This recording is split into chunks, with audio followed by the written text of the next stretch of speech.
heading towards the guest room inside studio where my grandmother's desk lives, and also the only painting I have from my natural father. This was sent to me by his sister after he passed away. Saul Buddy Arnold was a leading abstract expressionist painter of Tampa, Florida.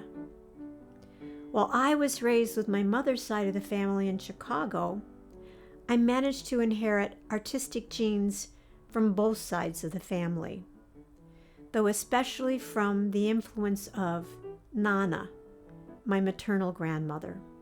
This is where I do most of my small works on paper, as opposed to the converted garage studio out back.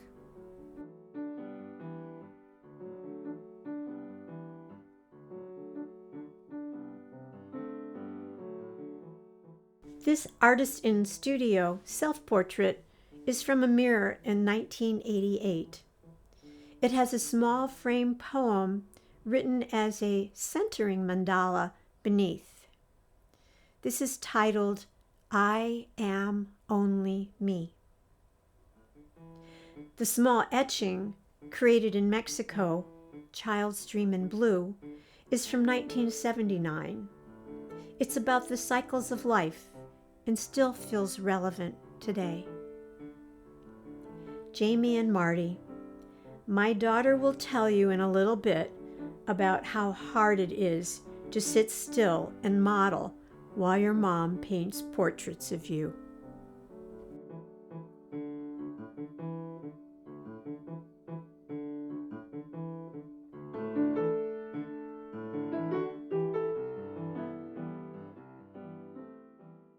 Today we have Tomei Neal Madison, who uses the moniker Living Artist.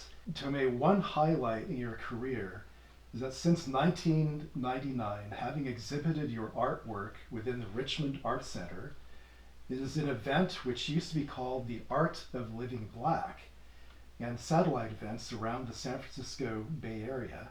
Both you and Ruth have a long history of being teaching artists as well as exhibitors, overlapping often in venues such as Studio One Art Center in Oakland and the Richmond Art Center. First question I have for you today, Tomei, is how have you seen Ruth remain inspired to create and sell what she would like to sell in spite of the very powerful business push to support sales of art that pleases others? I want to thank you first, Joseph, for asking me the questions with regard to my friend Ruth.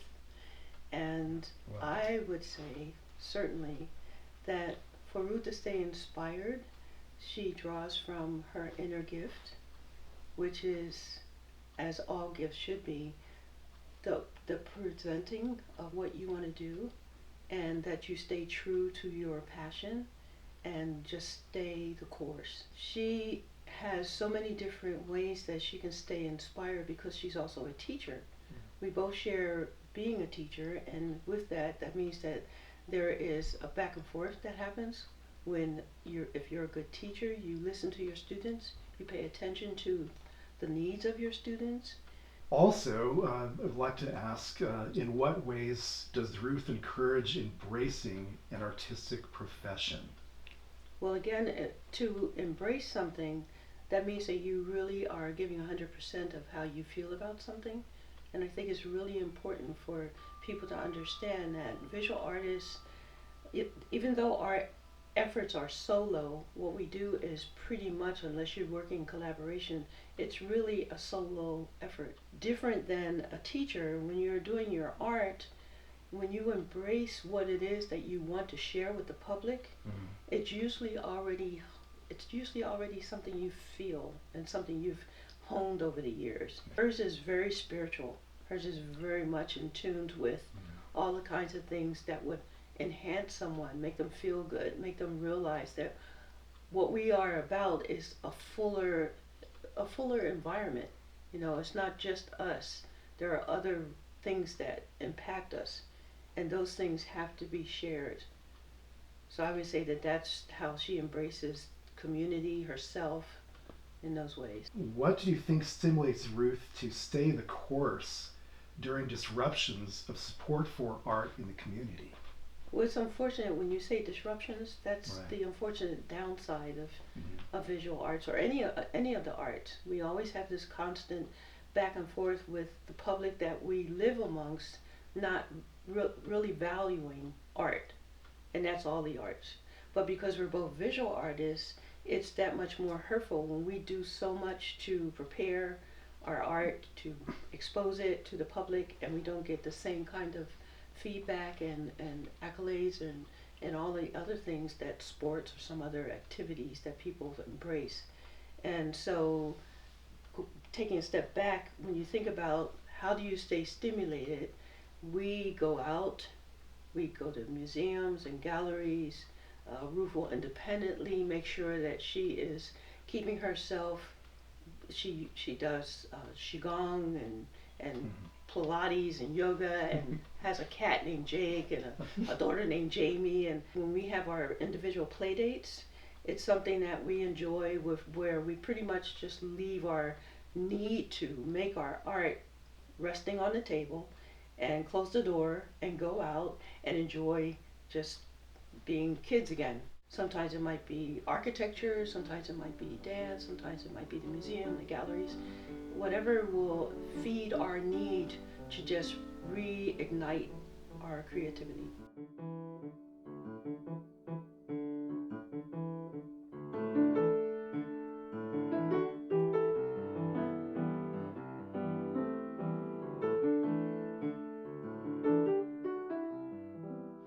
We're here today with Ellen and James. Ellen, both you and James are wordsmiths, primarily in high tech. You and James share an affinity for science fiction with Ruth as well. That was one of the first affinities between James and myself when we met so many years ago.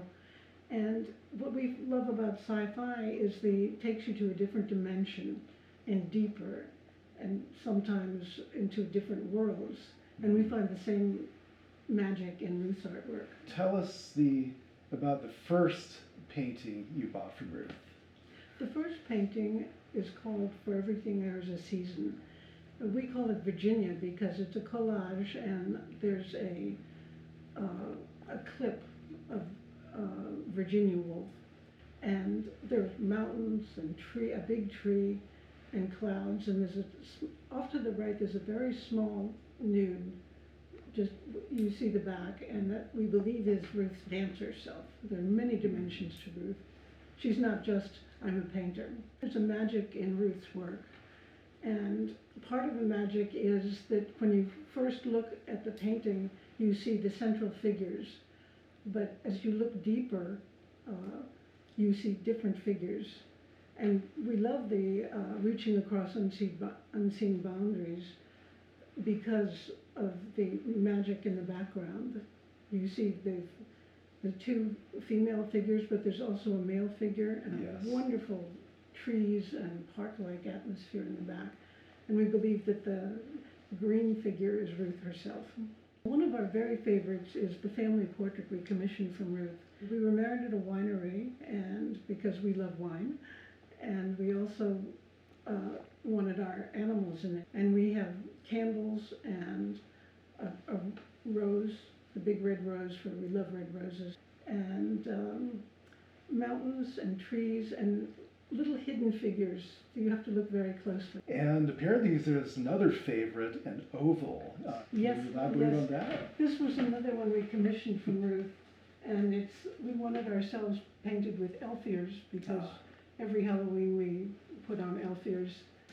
Now there are two other ovals we see here. This one Ruth painted back in the 70s when she was living in San Miguel de Allende, and it's called Find the Hidden Elephants. And there are actually 3 elephants in this picture, and you have to look quite closely to find all 3. There's another oval too, which also I did when I was living in Mexico. Oh, it's a wonderful piece. Your eye is drawn to the center, as it usually is with Ruth's work. Apparently there's a bronze. Could you tell us a little bit about the bronze? The bronze I just love this piece. It's so sensual. It just has a wonderful feel to it. And It looks good from all angles. So we have time for a few more, so this is a good opportunity to share any other favorites you might have. One is, we call it Green Woman, but I believe the actual title of it is Visitation. At first glance, you just see the woman, leaning over, but as you look at, you find that there are all sorts of little people and creatures surrounding her. Ruth is a very strong woman, and that shows in her painting and in her sculpture as well. She has gone through a number of difficult times, and she's also gone through some very happy times. And so I'd have to say she's also well balanced, and that's something that you see in every one of her works.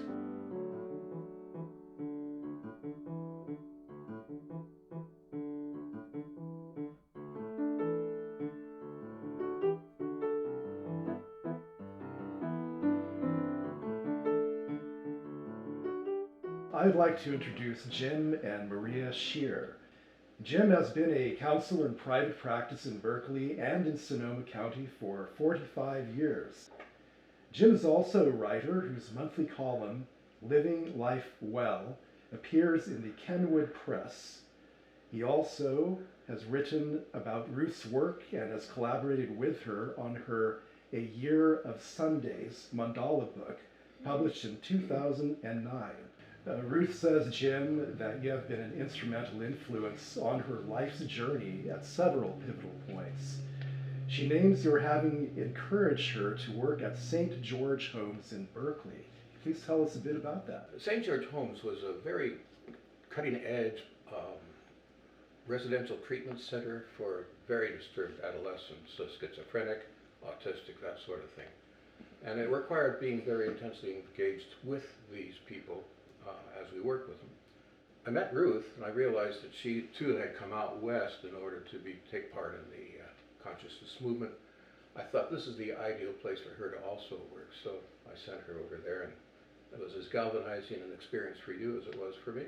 Also, it was Jim's encouraging me to continue my mandalas there that led me to being the featured speaker and exhibitor for the 4th annual Berkeley Dream Festival. I also want to mention another painting that you inspired in a different way altogether, and that was Two Faces of Venus. It sold while I was living in Mexico out of the Prism Crescents Gallery in Berkeley. And Jim, you said years later that the painting did indeed express the archetypal aspects of Venus, both in color and in form. Yeah, I recognize not only the archetypal, but how it appears in your own personal life. In 1979, Maria came to know Ruth in Berkeley and has delighted in Ruth's friendship ever since. Former webmaster, massage therapist, and poet, Maria has always had an affinity towards artists. Ruth insists you are a culinary artist par excellence, and one of your plates is shown in the introduction of her book, Year of Sundays mandala book. And Maria, you have written that Ruth is an alchemist, and having the ability to transform anything into something positive. And you profess that if you could harness her energy, we could power the world. So Maria, if you had just 2 words for Ruth, how would you describe her and her work, please? I would have to say that I find Ruth to be soulfully tenacious. But if I had to crystallize it down to 1 word, I would simply say irrepressible. The 2 very important works from your collection and your family are 2 of Ruth's monotypes from her giraffe series. One of these giraffes lives with Jim, presides in Jim's counseling office. Presides over it. Presides over and it. every Okay. person who comes to see me, and often I pointed to this image, pointed it out to them and say, this is what you're doing. You're looking deeper and finding new things that have always been there, but you're just discovering it.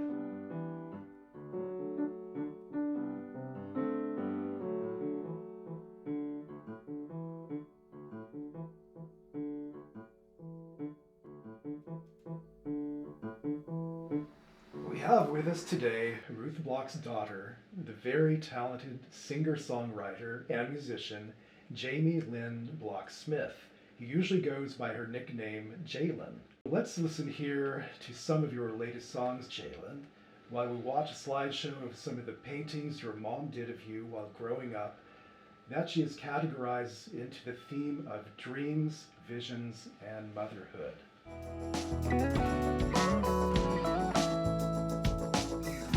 Look outside, let the sunshine fill your eyes. There's only so much you can do from the inside. Listen to the birds sing their sweet song. They got more wisdom than you seem to know.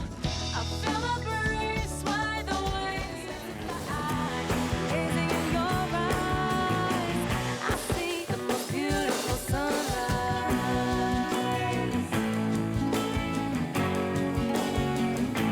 Oh, and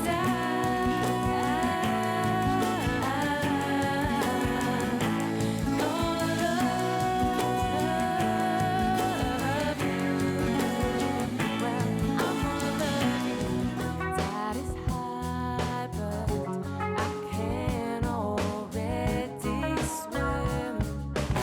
The mist rises as it cools my brow, and I am already alive.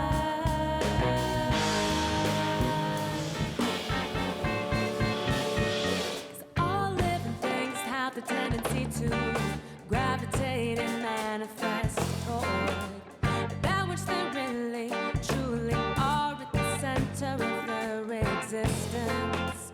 So don't ever let the doubts throw you off course. 'Cause all rivers will lead to the path of least resistance for you. Oh, sweeter than the grapes on the vine.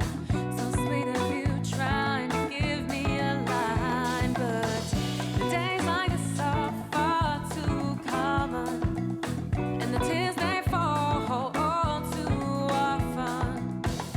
Well, not enough to hold on, baby. My mind is already. So, first, Jalen, thank you so very much for being here with us, with your mom, Ruth, today. Thank you. I have to ask you, what has it been like to have a teaching artist mom while growing up? Some of the fun stuff, the benefits, and also were there any challenges that came along in that time? I think overall I loved having a teaching artist mother growing up. It was unique and special, and I learned that pretty early when I would have some of my friends come over to the house and they would be like, "Whoa, there's all this art. Where does it come from?" I was like, "Oh, this is my mom." She's like, "Whoa." And then I'm like, "Well, you don't have art like this at your house?" No. And so I learned very early that it was a special thing and unique thing. And Yes. I always felt very proud of it. And I was always really excited to kind of show off the house and my mom's art. It felt really special and unique. And then I just liked that there was always access to creative tools everywhere. There was always like paint brushes in the sink, or like new paint or colored pencils being brought into the house. Like, I just loved that the house is always full of creative energy, and to this day that's something that is really important to me. I love color, and I love like the creative expression of even sort of like a feng shui, if you will, but mixed with art in decorating a house to make it feel creative and not sterile. And I absolutely attribute that to growing up in a house with my mother with all this color. Wow. So overall I thought it was great. It never really, I don't think there was a negative thing about that specifically that I remember. I always felt very proud that my mom was an artist, and would always tell people like how proud I was that my mom was pursuing her passion and her dreams, and also putting food on the table, that she was able to sort of Right. make both things work. Wow. She was a teacher and she was an artist, and she made it work. And so yeah, it felt really special and really unique. Do you remember your mom going into your classrooms every semester to give art lessons? How is that for you? I do. I wish the memories were stronger. Honestly, it was such a long time ago, but I always remember that, and it was really cool. Like, mom's coming to class today, and I never felt like embarrassed or like, oh, like mom's here. Like, no, it was like, yeah, mom's coming in for the class today, and it always seemed like everyone had a great time from my 6-year-old perspective. Right. But yeah, it always felt great, and just like this extension of my mom also being very much a part of my life and my education, and having her hand in helping everyone else, because no one else's parent came into the classroom to do a Right. thing. Sure. But my mom did, and she helped to elevate like the situation, because as a lot of us know, like art and music type funding is hard to come by, and so she would save the day in a lot of ways. How was it for you, Ruth? Teaching in Jamie's classes, was everyone receptive about that? Oh, it was so fun. Starting in kindergarten, and I would always work out a lesson plan with the teacher, ahead of time, during the orientation time, for instance, a new class. And so I'd come in once or twice during a semester, and I would always learn so much, and it was so much fun being with all these young people, and and they're so creative, just naturally, normally. And then I get to be with my daughter too, Sure. at the same time. So we had such a good time, and it was like later, as she got older, then it would be more history or science or math, and I would learn more things too when we'd be doing the lessons, and we'd always work it into the curriculum. It's like, how could we put the art with math? Okay, let's learn tessellations or whatever. It's like, I didn't know what they were, So it was really always so fun to do for me. So going back to you for a moment, Jamie, Sure. I am curious, what was it like being the model for a number of your mom's paintings? It was a mixture of being really fun and also really hard. Because if anyone has ever tried to model or meditate or perhaps play hide and seek where you're at risk of being found and can't move, basically it's really hard to sit still for any length of time, and especially as a kid. But I always thought it was really fun, and it felt like a cool way to hang out with my mom. I loved hanging out with my mom, especially being a part of her art in any way, shape, or form.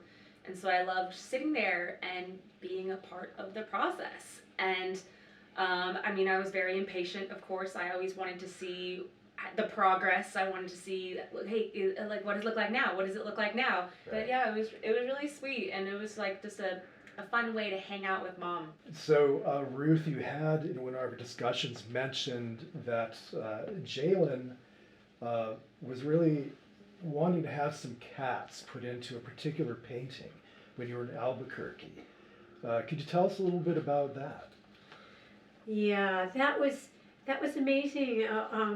I was working a very large painting, and she was growing really fast during that time, and so that was quite a labor of love. But as it was progressing, she said, "Mom, put some cats in it," and I was thinking, "Oh, okay, well, give that a try." And I tried. It didn't work. It's like they just weren't fitting in with the composition, because she was looking kind of serious, and these playful cats just weren't doing it. So I kind of wiped them off, and then all of a sudden we needed to immortalize our favorite cat, Marty, and who had just recently passed. And it was like, so that became the painting of Jamie and Marty that you can see on the website, and he's like her guardian angel. Wow. He really is, and Wow. it fits in the painting perfectly. Jalen, it seems like both you and your mom have a mutual admiration for each other's talents and respective successes in your varying careers and lives. Yeah, I just want to share how, and want people to know how strong my mother is. She is an incredible force to be reckoned with, and her ambition and her visionary ability is quite remarkable. A lot of creative types, I think, are known for sort of having these great ideas, but then have a harder time actually making them happen. And that's not the case with my mom. When she has an idea that resonates with her, she makes it happen, and this film is, a testament to that. And I just think that that's really remarkable, because I do not share that quality. I am much more like my dad, where I have all these great ideas, and it's hard for me to actually do anything about them. But my mom is incredible in that regard. She's always made things happen, no matter what. She's extremely organized, and like she's saying, has scheduled in the time for art, the time for raising me, the time for teaching, the time for her yoga, and she does it all. She really does it all, and it's just really remarkable. And even though she houses a small petite body, I tower over her by about 7 inches. She is quite a remarkably strong human being. Yes. And I just wanted to share that. So the title of this film is Opposing Forces, a Reconciliation. Is there anything else you want to say about this in relation to what you know of your mom as a teaching artist, or in any other aspect of her life? Absolutely. I think that this is a perfect title, and I couldn't have thought of a better one. I mean, the world is made of opposing forces, light and dark, good and bad, the yin and yang, and masculine, feminine. It's the energies that make up the universe and allow life to exist. And whatever happens out there is also usually happening inside here. And I think every human has their own version of opposing forces inside of them, always sort of push, pulling. And it's really about how we choose to reconcile with them. And that is exactly it. And the way that my mom has been able to reconcile her opposing forces, I think, is absolutely beautiful. And you see it in the creation of art that has both struggle and joy, happiness and sadness, etherealism and incredibly earth-oriented energy. It's always there, and it's always changing and shifting. She's never someone that's stagnant. She doesn't let the pull or push stop her on any side. It's always reconciling and doing a dance together. And I just think it's absolutely perfect. Yeah. The morning I woke up with the idea, oh, I think my next painting's going to be a film. And it was just like within a couple days that my daughter calls, hi Mom, I go, honey, I'm thinking of doing a film for my, she says, oh, that's fantastic. And it's like immediately she was supportive. And it's like, oh, I've told someone, I guess I better do it. Yeah, and then here it is. Now you're on And the here spot. it is. Yeah. Right. Yeah. And that's just the way art is. It's like, it comes from inside, and you just have to listen and, as you said, follow it. But sometimes it means being very, very quiet and not doing anything, not going out and grabbing, not doing anything, to let whatever needs to happen kind of gel around like being pregnant or something, so that it can manifest into the world. You have to be very protective of it while it's happening.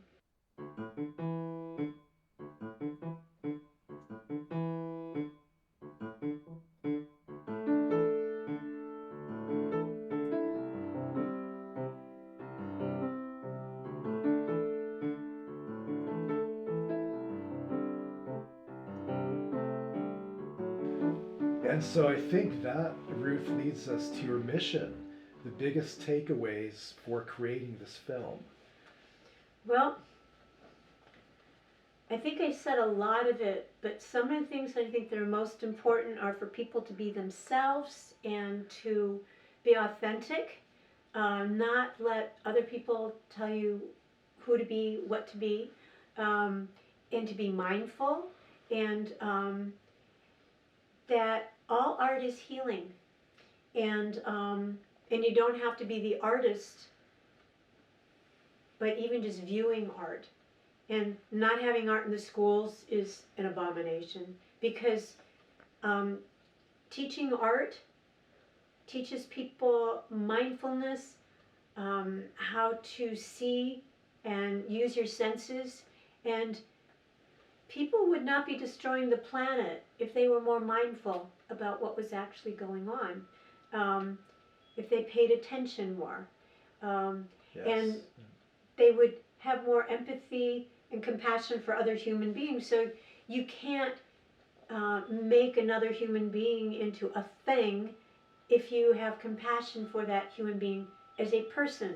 You care about whether they can eat or not, or have a place, a roof over their head, or what's happening, even if it's all the way across the planet. You have to say no. I want to tell people you have to say no to everything that's not true, that's not real, that's not beauty, that's not, and beauty has so many forms. I did my junior thesis on Thornton Wilder gives an affirmation of life over and above the injustices of the world. That affirmation is that, yes, there's evil in the world.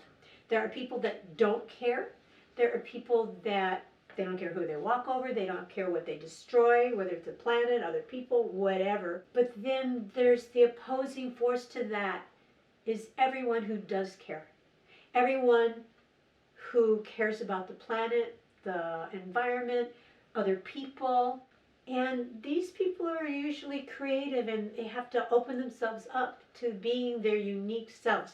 We are, and I believe this is my opinion, but I believe everyone is unique and is on the planet with their own unique gifts. And whether it's being a gardener or a cook, or you're great with sewing or mending, but finding what you love and doing that, not for the money, but if you do that, the money will be there. The universe will support you for doing what is authentic and real. Listening to what everyone individually needs, each individual person. Touching further on healing, in one of our conversations, you had mentioned that all expressive arts are indeed healing.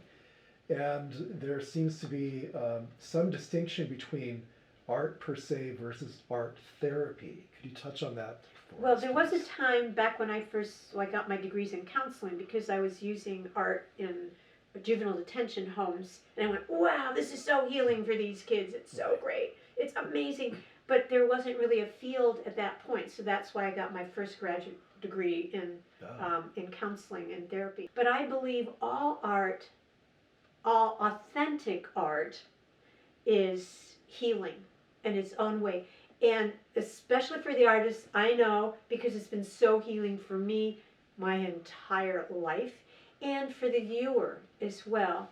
I had a show at Alta Bates where, and all these paintings out there in the lobby area, and nurses would come by and just sit in front of them. That's and wonderful. and people that were visiting people up in the hospital upstairs would just sit in front of them. And I remember one of the receptionists, the information booth persons, coming over to me and saying, "Are these your paintings?" And she said, people come down here all the time. She said, "I look at them all the time. They are so healing." Wow. And it's like, I didn't do them on purpose consciously to be healing, but I did make them to be healing for myself. So unconsciously, what's healing for me at least has a resonance to be healing for other people. And if more people are trained in the arts, and all the arts, whether it's dance or music, whatever, all the arts are healing for everybody. Again, the viewer and the person who's doing it.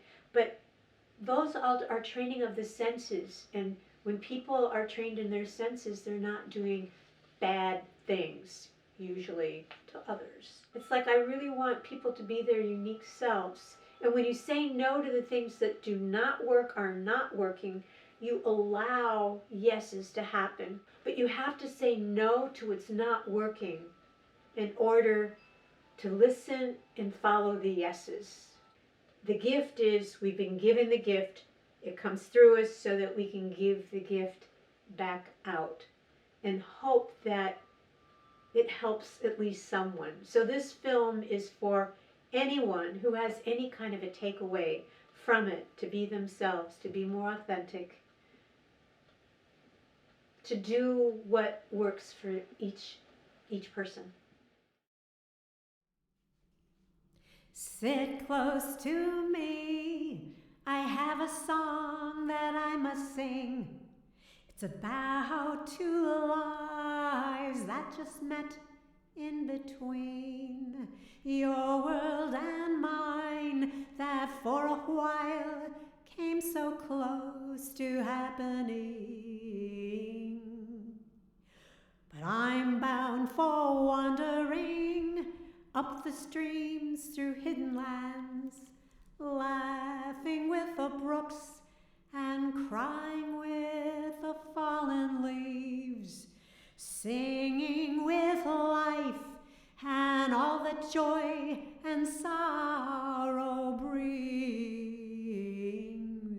to me. Just don't ask me why it's come to this, I don't know. For when I'm with you, I must give all that is me. But I'll take with me a part of you, and what is me, I just want you to know. That I'm bound for wandering up the streams through hidden lands, laughing with the brooks and crying with the fallen leaves, singing with life and all that joy and sorrow